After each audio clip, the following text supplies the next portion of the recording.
adapted the law. I was born into it, molded by it.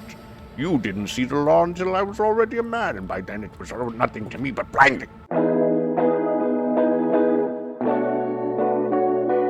Welcome, you lovely people, to the Big Brain Stream. For those of you that are new to the Big Brain Stream, let me explain what it is. Big Brain Stream, for those of you that are new to the Big Brain Stream. What this is this is a chance for me, FPSkra, to teach a class in a way that I find entertaining. We do it while playing video games because, we're learning virtually and all that stuff. I am a professor at a local institution of higher learning, also a licensed attorney, and just an all-around fun guy to listen to. But I actually teach these classes on the ground at the school that I work with, but now I'm teaching them for you online while I play games. And those games will differ from week to week. The subjects will differ from week to week. But this week, what's important, because this week we will be talking about the law and legal agents while playing Cyberpunk. Why? Because I'm trying to do this on a budget and I have this game. So that's if I'm being honest. That being said, there are some things in Cyberpunk that actually relate to kind of the things that we're talking about today. Today's topic is going to be the law and legal agents, otherwise known as lawyers. And we will be talking about it while playing Cyberpunk. I have my chat up here. I have my notes right there. I have the game right here in front of me. And we are, for our purposes, I'm not going to play the game that I've already been playing. Still haven't beat this game, so no spoilers in the chat, please. We are going to start a new game. We're going to do it on easy just because, again, I don't want to just constantly die. But we are going to go the corpo route because I feel like the subject matter kind of works with the corpo route. We're going to go that way. And we are going to, we're not really going to spend much time creating a character. I am going to choose a female, though, primarily because I like the female voice actor better. That's honestly, that's the God's honest truth. This is key, though. This is the Big Brain Stream. That's it? That's all you get in intelligence? Okay, well, I guess, whatever. We're going to max out intelligence as far as we can. Big Brain Stream. Got to do it. We are also fairly cool. And I think,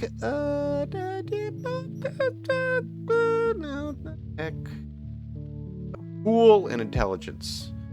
That's what we're going to give her, an elongated skull. We're not going to customize it. We have to get into the lecture. We have to get into the story.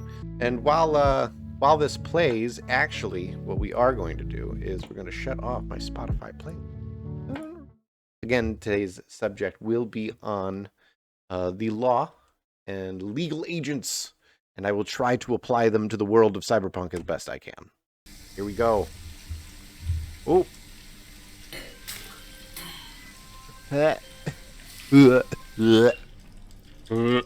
Missing out on some of this dialogue, but that's okay. That's not what's important. The Big Brain Stream is what's important. Oh, job's gonna kill you. Everyone's a critic, not dead yet. That's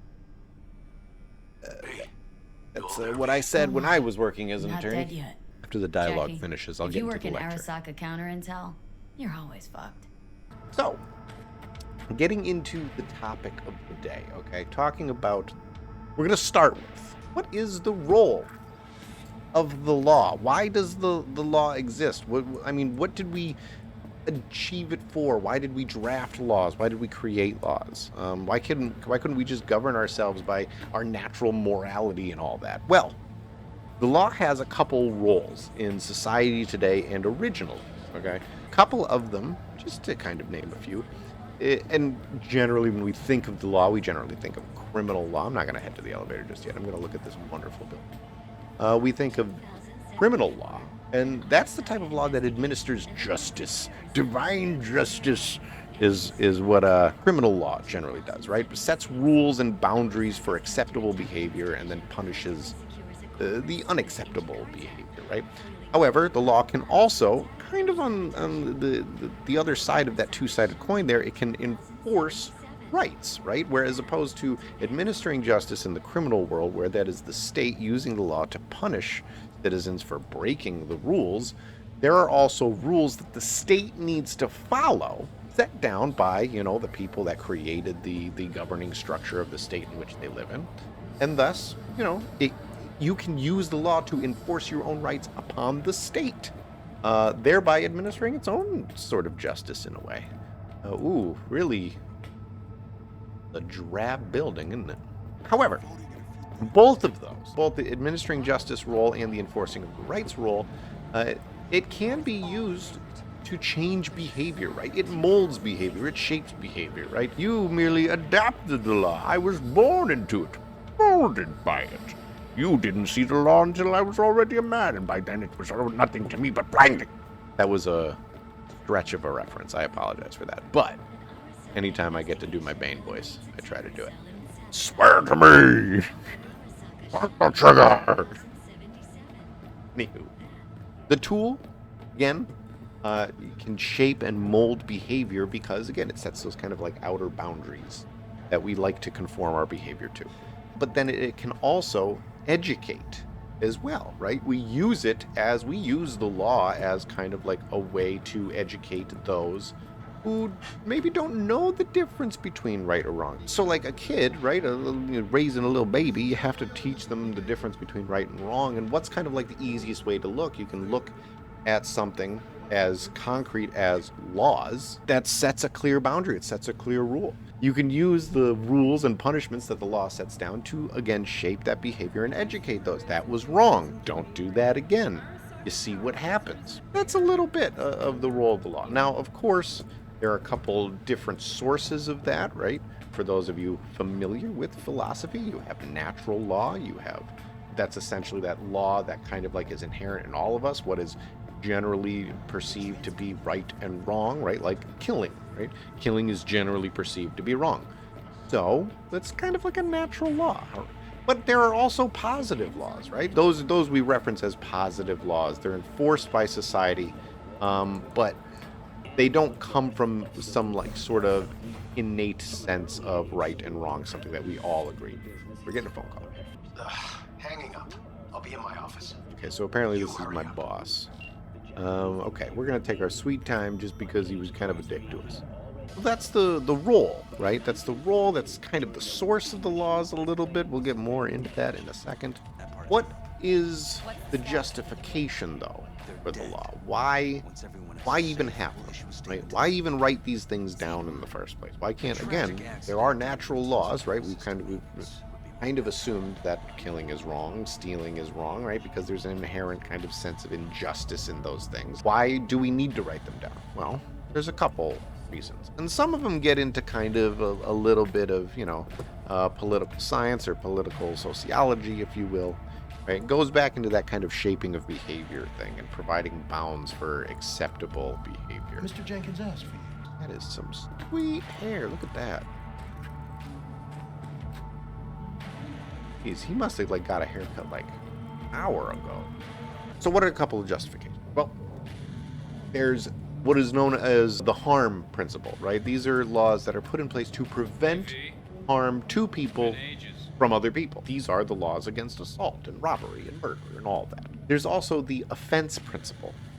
These, much like the harm principle, is set to prevent harm between people. The offense principle prevents offense from other people, right?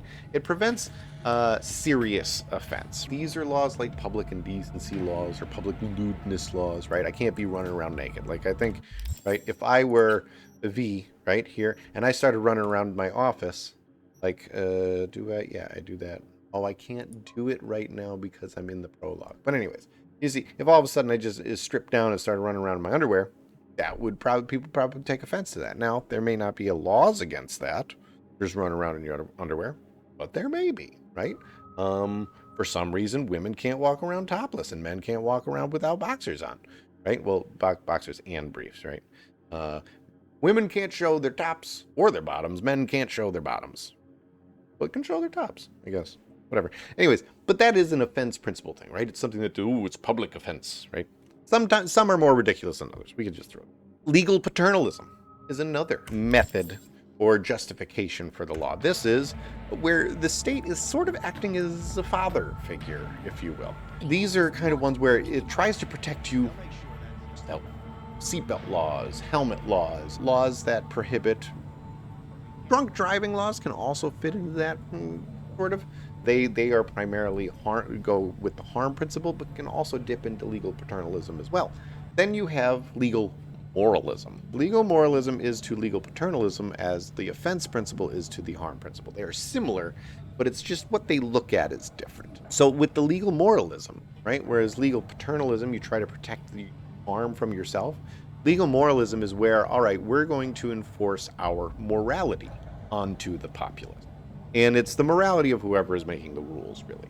Legal moralism tries to impose morality onto the populace. Legal paternalism tries to protect you from yourself, from your own dumb actions, because, people are stupid. We do stupid things. And then finally, there is kind of an altruistic sense to some laws where they work to benefit others. Environmental laws work to benefit society as a whole. We're going to keep walking this way. Ooh, you can't go that way? Access denied. Okay. Weird. So now you may be hearing some of these and thinking, whoa, I'm sorry. I thought this was America! Huh? Isn't this America? And it is, all right? But even though it is America still uses every one of these paradigms in deciding why to draft certain laws over others. A harm principle, offense principle, legal paternalism, legal moralism, and to benefit others. The U.S. uses them all. So just because you live in the U.S., right, unless you're like a hardcore libertarian who doesn't believe any laws should exist, no, they're laws that the U.S. institutes in order to meet every one of these paradigms. So let's kind of dive into them a bit more specific, right? Starting with the offense principle, right?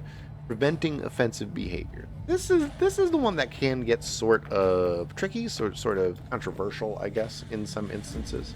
It's hard to draft a law, especially in the U.S., considering that the Constitution applies and allows a lot of freedom of behavior for most Americans. For instance, vagrancy laws, right? Laws that make what is essentially being homeless a crime. A couple states have tried it. New York's tried it once. Where you essentially legitimately say that it's illegal to be homeless, right? Or it's illegal to work the street for money. Those laws have been deemed unconstitutional by the Supreme Court, so you really don't need to worry about them, but there are ways around them, and this is kind of, again, because people find poor people offensive, which is a bullshit statement, and I realize it. The vagrancy laws, right? They are deemed unconstitutional. You can't make a status of somebody illegal, but you can make their actions illegal. And so some states make like no camping ordinances where you can't camp in a public park or something like that, right? That is directly like focused on those that would be sleeping in a park overnight on a park bench or what have you.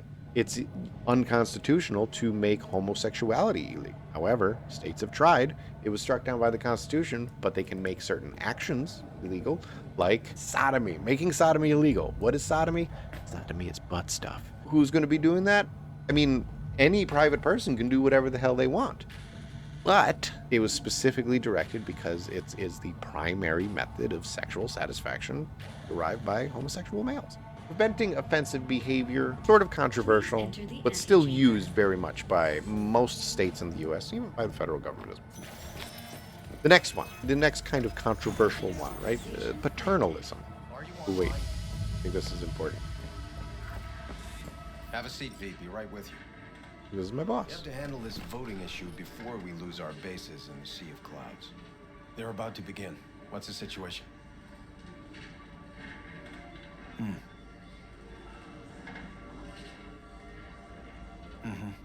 Yeah, just as we thought. You know what to do. Start now.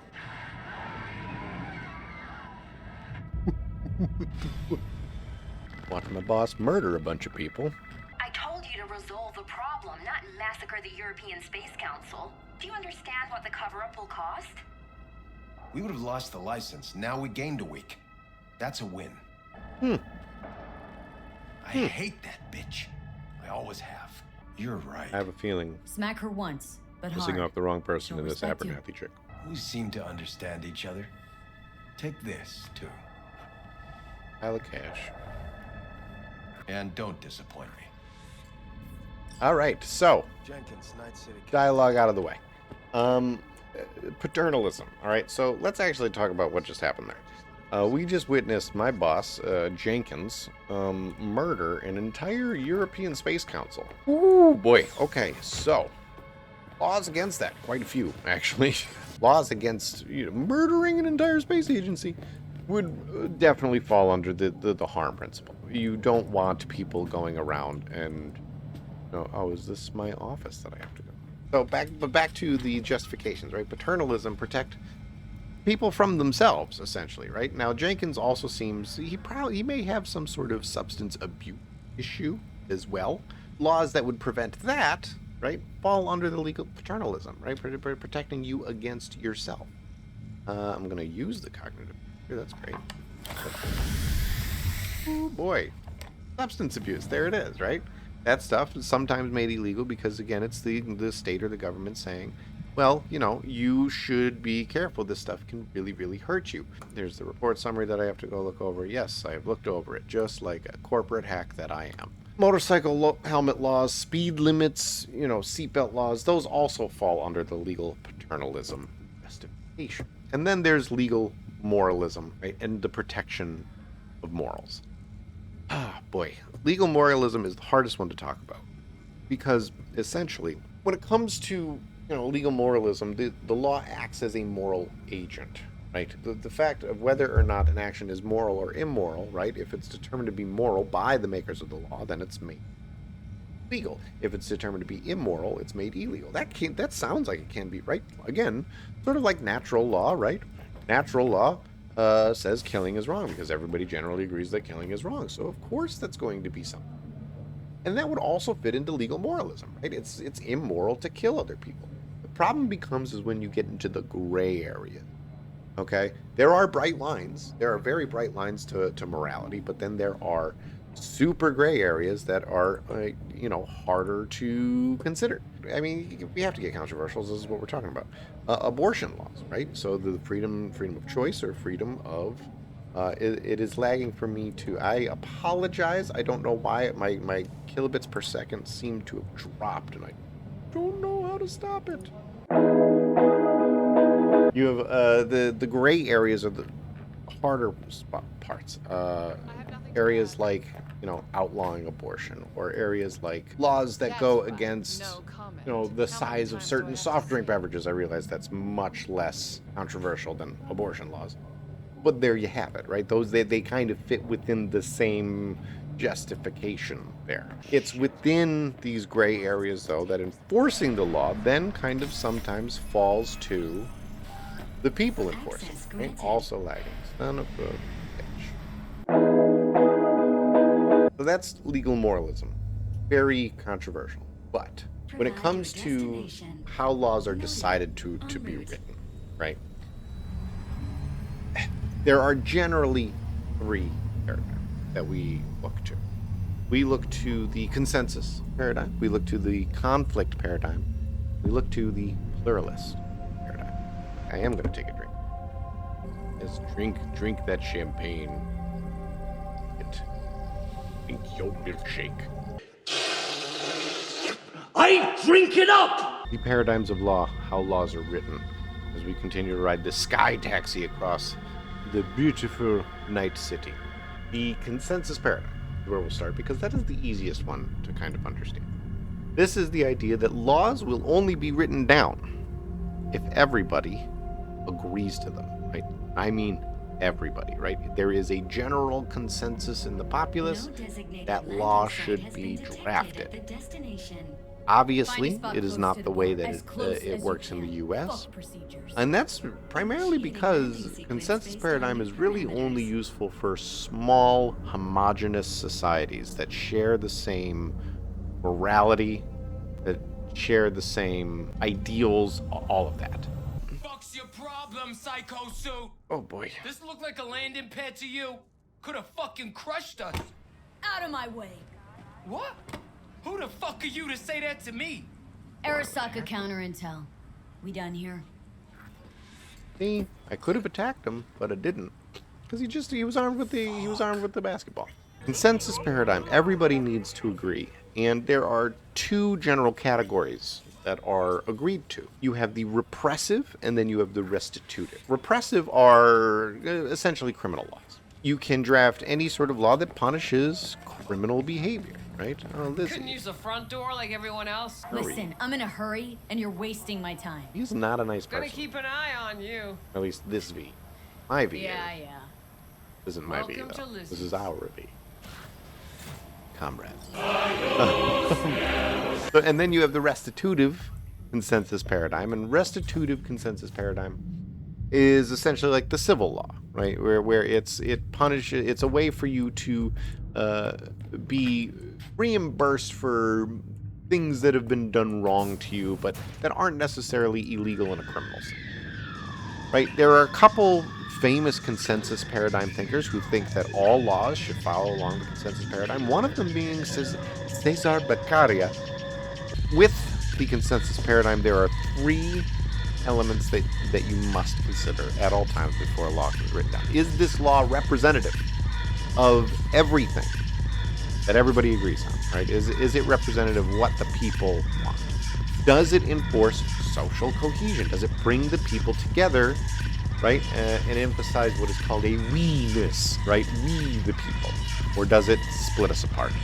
And then is it value neutral? Can it be enforced in an unbiased way, in an objective and neutral way? Those are the three elements that a consensus paradigm law must meet in order for it to be considered appropriate. The conflict paradigm is actually one of my favorite paradigms to talk about. Before we get into it, though, let's talk to Jack. Come here often, do you? Won't come cheap. It'll have to be done on the sly.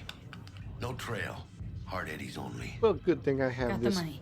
giant Full wad job of for cash, sure. Techie. because V is... A flush with cash. A driver with... You want to be top? almost have like it some knew skin we in were the going to game. talk about the conflict paradigm. But you're not on top. Saburo Arasaka is. And you're the pendejo who keeps him there. Hey, you lost? Got a problem? V, is that right? Oh boy. How you feeling? Pretty sharp dive, huh? Your access to company networks is hereby revoked. In 2 minutes, any company cybernetics in your possession will cease functioning. Give us the data you received from Jenkins. This will conclude termination procedures. But I think Abernathy would gladly up our fee for ridding her of a piece of rot like you. Abernathy. Stand up. You're Not a coming bad with idea us. to Come on. cross Wait a Abernathy. minute. I think you fellows might have forgotten just how far from home you are. We have what we came for. It'll do for now. So I'm actually going to start talking over some of this dialogue because it kind of fits in with the conflict paradigm, right? The whole conflict paradigm is essentially this, and I'm going to break it down very simply. Was ditching drugs. It is the idea Nasty chills. that laws are written by Trembling those in hands. power, right? And the laws that are Try written even. don't necessarily fit into the harm Right? principle or the Hey. offense principle or even necessarily the moral principle. Should I get you to a ripper? The laws are drafted to keep those without power, and those with power to keep their power. That's what the conflict paradigm says. there? That you have, Okay. need to catch my breath, Give me a minute. is Get that my you shit have together. these two classes, those in control, everybody I need else. that, Jack. B was a victim Just of lost this control of just my now, life. as you saw. Completely. Where she, the rules see are you got written it by back. somebody above her, couldn't and say those no. rules are meant to keep those they people said in it to you. power. Abernathy being that person in is a power, turn for the she better. decided that, You'll see. Jenkins and V were doing something that Besides, threatened her power, haven't lost and V was everything. going to go kill her. When it comes to, No. threatening that power, Abernathy rewrote the rules Still and got said, that well, water guess for what? the hit You don't job, work don't for you? us anymore, Probably right? some And we're going to fat-ass take junk everything at you your own, chain, and it's just no right longer from the yours. start. It is ours now. That's That right, is a chica. conflict paradigm Buckle up. type of drafting laws, and there are You hearing all states right? out there that do it, right? Generally, it's authoritarian life. states that do this. However, there starts are now. inklings of it, even within the U.S. There are certain laws that are drafted by the U.S. in order to keep the rich rich and the poor poor. So like there being 3 elements for the consensus paradigm, there are also 3 elements for the conflict paradigm, right? The consensus paradigm, if you remember, it was kind of like holistic, and this altruistic purpose. The conflict paradigm has 3 elements. The law is repressive. It keeps people down. The law is a tool of the powerful to keep them in power. And the law is not value neutral. It treats people differently. Specifically, it treats the rich favorably and it treats the poor unfavorably. That's the conflict paradigm. You can see certain laws are drafted like that in the U.S. and certain laws are drafted like that in most countries. Maybe Ooh, later. that's not how you hold a gun. Sure. The pluralist paradigm. Pluralist paradigm is the idea that laws are drafted by interest groups that are put in power by the people within those groups. This is generally the philosophy that the U.S. tries to follow. Laws are drafted by what they call moral entrepreneurs, right? I hate that word. I can't say it right. We're going to rescue a poor rich girl. This gets back into the kind of a conflict paradigm thing that we're going to talk about. The pluralist paradigm, though, to get back to it, puts these moral entrepreneurs in power because they say something needs to change, right? So they, the rent is too damn high, and a bunch of people rally behind that cry and put them in power so that they can then draft laws that lower the rent. That is exactly how the pluralist paradigm is supposed to work, and that's generally how politics in the U.S. works, right? Somebody has a strong belief, they start ranting it from the top of the mountains. Get inside, go. And then they rally people to their cause, get elected to office, and then work to put into effect those laws that they promise to the people. That's how the pluralist paradigm is supposed to work. The legal professional, or, lawyers, this is going to be a sneaky boy or sneaky girl. I'm sneaky bee, that's what I am. When it comes to lawyers, right, people have very strong lawyers. Believe me, I am one. When it comes to that, right, there's a couple ideas that like to float around. Let's keep looking. First of all, that, lawyers are common. It's advocacy is this pretense, right? They know everybody. The result is foretold, all of that. But there's also the sense that there's also the sense that there is bureaucracy within the criminal system, and lawyers know how to navigate it, right? But there is an idea that maybe that bureaucracy supplants justice in certain cases, and the third kind of, thought is that, the system kind of treats certain cases differently, right? There's this tiered layer of justice where you have like the low-level offenses that get a very minor kind of dusting of the system, and then you have these very few serious cases that get the full bore, go to trial, get the media attention, all of that. Can't really completely dispute them, because some of them are true, right? There is generally some cases are. As part of that system, you do have to have a lawyer that knows how to navigate them. When it comes to that, you have 3 types of agents, right? You have either lawyers are legal agents, lawyers can be moral agents, where they affect their own kind of morality on their clients. Or they can be, they can have kind of like a special relationship where they do sort of a cross between the two. When it comes to these 3, right, personal, we're just going to talk about them briefly, right? And that's where we'll end it for tonight. The legal agent is this idea that they are simply a tool. Lawyers are simply a tool for the general public in order to navigate this bureaucratic system. You have the moral agent, that it's the lawyer uses the client more so as a tool, in a sense. The lawyer is the one that truly maintains the values of truthfulness, and the client may want them to break those rules, and the lawyer is kind of the one that says, no, slow your roll, there are rules here. And then there's that special agent, where it becomes a very close working relationship between the lawyer and the client. And that relationship goes beyond just navigating the system.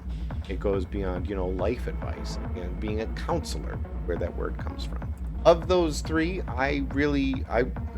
it depends upon the job that you're working, right? Public defenders sometimes see themselves as a legal agent, a tool to protect the rights of... Is somebody seeing me? to protect the rights of... Oh, somebody did see bodies identified. Sure. Protect the rights of those that have been accused of a crime. The moral agent also, though, is, you know, can be for plaintiff's cases in which you have, you know, somebody who wants to maybe lie on the stand, and the lawyer has to step in and go, no, no, no, we do not lie. We are for truth and honor and justice. And all of that. You're a bitch. That special relationship, I prefer the special relationship where it is. You're not only are you that tool to access the system, but you're also a moral compass of the sorts, and you provide more life advice. This goes for every legal agent in the system. Judges, attorneys, prosecutors, defense attorneys, all of them apply by these three standards, one of these three standards.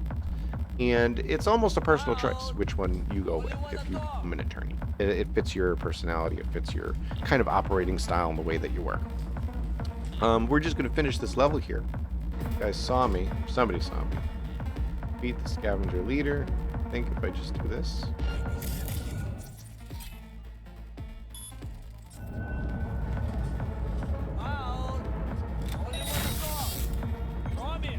He can't see anything now. I can grab him and knock him out. Don't see any movement on the sensors. Oh. Looks like you got him. You're clear to go. So, we're gonna, I believe, just go save this girl who's in It's not here. my favorite way to roll, but What's a guy? It was a girl last time. No, there she is. She's right there. That's the one. Not him. It's her. Going back to the conflict paradigm that we talked about, this is really interesting because this girl is extremely wealthy in the world of Cyberpunk. And as a result, she has health insurance that essentially says that if anything bad happens to you, they're going to send mercs to come rescue you. And that's what we are. We were activated by her health Sandra insurance Dorset, plan. NC570442. The Trauma Team Platinum. Trauma She has the Team Platinum Platinum. plan, which says that, you know, you're entitled to like ultimate protection. Wait till you see the ambulance they send for her. This conflict paradigm of that the upper class are treated very differently from the lower classes is a common theme in Cyberpunk, in sci-fi generally, which is why I really love the genre. In the Cyberpunk world, the corporations have taken over and they've been infiltrated all levels of government and all of that. And this is where we're going to end it today as we bring a rescued victim to her, gotta pull a, you know, the Pulp Fiction. There it is. So, with that, I hope you enjoyed my little rantings while I played Cyberpunk very poorly. Very poorly. That being said, there we go. See, this is the ambulance they sent for her. It was crazy. Thank you for stopping by once again. I do this every Tuesday. Probably maybe we're not going to play Cyberpunk again because it was super distracting. But I'd like to play some relaxing games. If you have any suggestions for me, please leave them in the chat. Or come watch my YouTube videos because I take these videos and I edit them down and then, create a fun little video that's a shortened version of this on the YouTubes. Very happy to do this. I enjoy doing this. I enjoy when good people come and watch. Please, stop by again. I hope to see you next week. Glad you stopped by. Really appreciate it. I hope that you have a wonderful evening. And, stay safe out there. Peace.